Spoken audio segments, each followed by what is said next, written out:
Direct ब्रँडचं नाव घेते आणि मी content creator आहे. माशा न पाण्याशी वैर केल्यासारखा आहे ममा अर्थ सारखा ब्रँड. माझ्याकडे वर्षानुवर्षात येणारे मेल्सच्या मेल्स आहेत आणि ते सतत मला ही गोष्ट प्रमोट कर, हे प्रॉडक्ट प्रमोट कर, ते प्रॉडक्ट प्रमोट कर असं म्हणत असतात.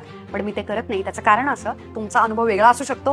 मी माझं वैयक्तिक मत माझ्या प्लॅटफॉर्मवरती व्यक्त करत आहे.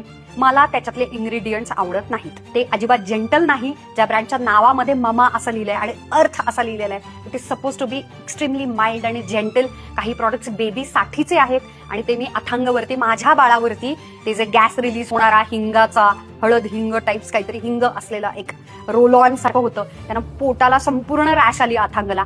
बाळासाठी बनवलेले प्रॉडक्ट्स माइल्ड आणि सॉफ्ट नाहीयेत, तर मी माझ्या चेहऱ्याला तर अजिबात लावणार नाही.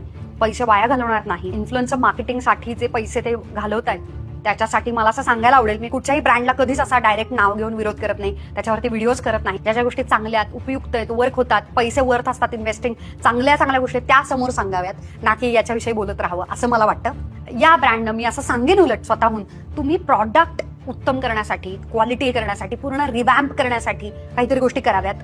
तुम्हाला मार्केटिंगचा एवढा पैसाच घालावा नाही लागणार. ऑफकोर्स बाजारात आणण्यासाठी प्रत्येक ब्रँडला, प्रॉडक्टला मार्केटिंग करावंच लागतं, तेवढं ठीक आहे. पण इतकं अग्रेसिव्ह इन्फ्लुएन्सर मार्केटिंग करण्यापेक्षा त्या प्रॉडक्ट आणखी क्वालिटी आणि चांगले करण्यासाठी त्याच्यावरती काम केलं तुम्ही, तर मला पण खोटं ठरायला खूप आवडेल आणि मला पण तुमचे प्रॉडक्ट्स विकत घ्यायला खूप आवडेल.